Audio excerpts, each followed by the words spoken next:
प्रिय विद्यार्थियों, कक्षा 10वीं के हिंदी व्याख्यान में एक बार फिर से आप सबका हार्दिक स्वागत है। आपके पाठ्यक्रम में निर्धारित पुस्तक क्षितिज भाग 2 में निर्धारित कविता अट नहीं रही है को आज हम पढ़ेंगे, जिसके कवि हैं सूर्यकांत त्रिपाठी निराला।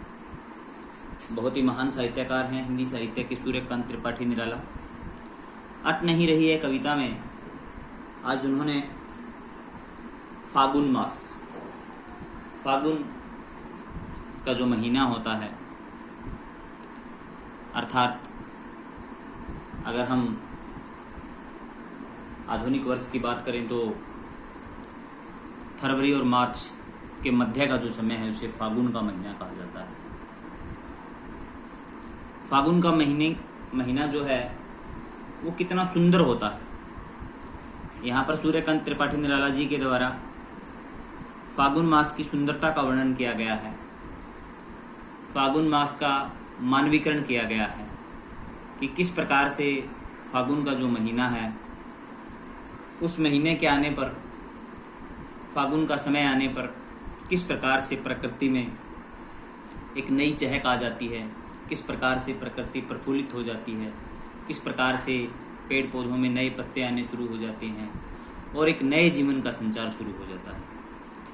तो ये जो कविता है आज की हमारी, वो फागुन मास का मानवीकरण करती हुई सूर्यकांत त्रिपाठी निराला जी की कविता अट नहीं रही है।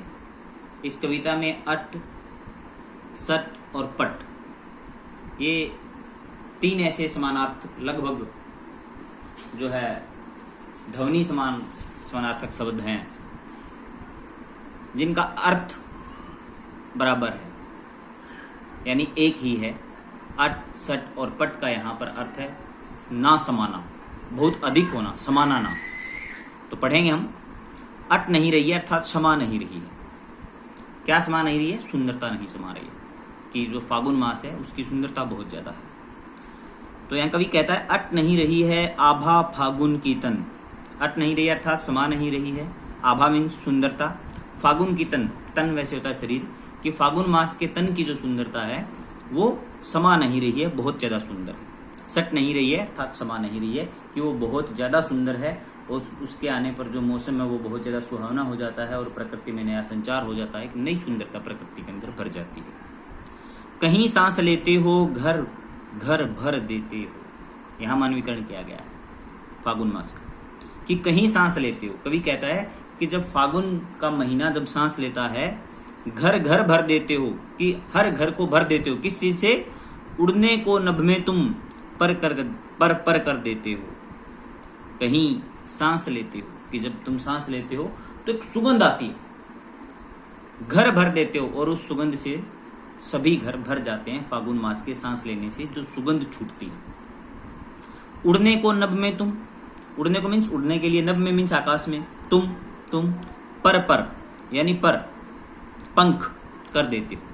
कि जब सुंदरता देखी जाती है फागुन के महीने की, जब हम सुंदरता देखते हैं और जब तुम सांस लेते हो और उससे जो सुगंध चारों तरफ फैल जाती है, तो आकाश में उड़ने का मन करता है। इसीलिए लिखा गया है उड़ने को नभ में तुम पर कर देते हो। आंख हटाता हूं तो हट नहीं रही है। कवि कहता है कि फागुन मास की जो सुंदरता है वो इतनी ज्यादा है कि उस फागुन मास के तन को, शरीर को, उसकी सुंदरता को, उसकी महक को, उसकी सुगंध को जब मैं देखता हूं तो आंख हटा नहीं पाता हूं उसकी सुंदरता से। पत्तों से लदी डाल, कहीं हरी कहीं लाल। मैंने अभी आपको बताया था कि नया प्रकृति के अंदर नया संचार शुरू हो जाता है, पेड़ पौधों में नए पत्ते आने शुरू हो जाते हैं। इसलिए यहाँ कवि ने कहा है पत्तों से लदी डाल, कि पत्तों से डाल जो है वो लद गई है। कहीं हरी कहीं लाल, कि कहीं तो हरे हो गए हैं पत्ते, कुछ पेड़ पौधों के पत्ते हरे हो गए हैं और कुछ अभी बिल्कुल जो है शुरुआती अवस्था में है और वो अभी लाल हैं। इसलिए कहा गया है कहीं हरी कहीं लाल। कहीं पड़ी है उर में मंद गंध पुष्प माल। कहीं पड़ी है, कहीं जो है प्रकृति के उर मीन्स हृदय में, कि कहीं प्रकृति के हृदय में मंद गंध, मंद मीन्स धीमी धीमी, गंध मीन्स सुगंध, पुष्प माल फूलों की माला, और अगर कहीं देखा जाए तो जहां फूल खिले हुए हैं तो ऐसे लगता है कि प्रकृति के हृदय में अर्थात प्रकृति के गले के अंदर, प्रकृति के उर में जो है एक फूलों की माला पड़ी हुई है और जिसकी जो गंध है वो बहुत ही धीमी धीमी सुगंध जो है आ रही है। पाट पाट, पाट पाट का मतलब है यहाँ पर जगह जगह, पाट पाट शोभाश्री की जगह जगह जो फागुन मास है उसकी सुंदरता पट नहीं रही है अर्थात समा नहीं रही है। तो विद्यार्थियों, आज की ये कविता अट नहीं रही है। फागुन मास का मानवीकरण किया गया था और फागुन मास की सुंदरता को किस प्रकार से फागुन मास के आने पर चारों तरफ सुंदरता प्रकृति के अंदर बढ़ जाती है, किस प्रकार से नए पत्ते, नई कलियां, नई कोंपल आनी शुरू हो जाती हैं और किस प्रकार से एक नया संचार प्रकृति के अंदर हो जाता है, ऐसा वर्णन सूर्यकांत त्रिपाठी निराला जी के द्वारा अट नहीं रही कविता के अंदर किया गया था। आज के लिए इतना ही, अगले व्याख्यान में फिर से मिलते हैं। धन्यवाद।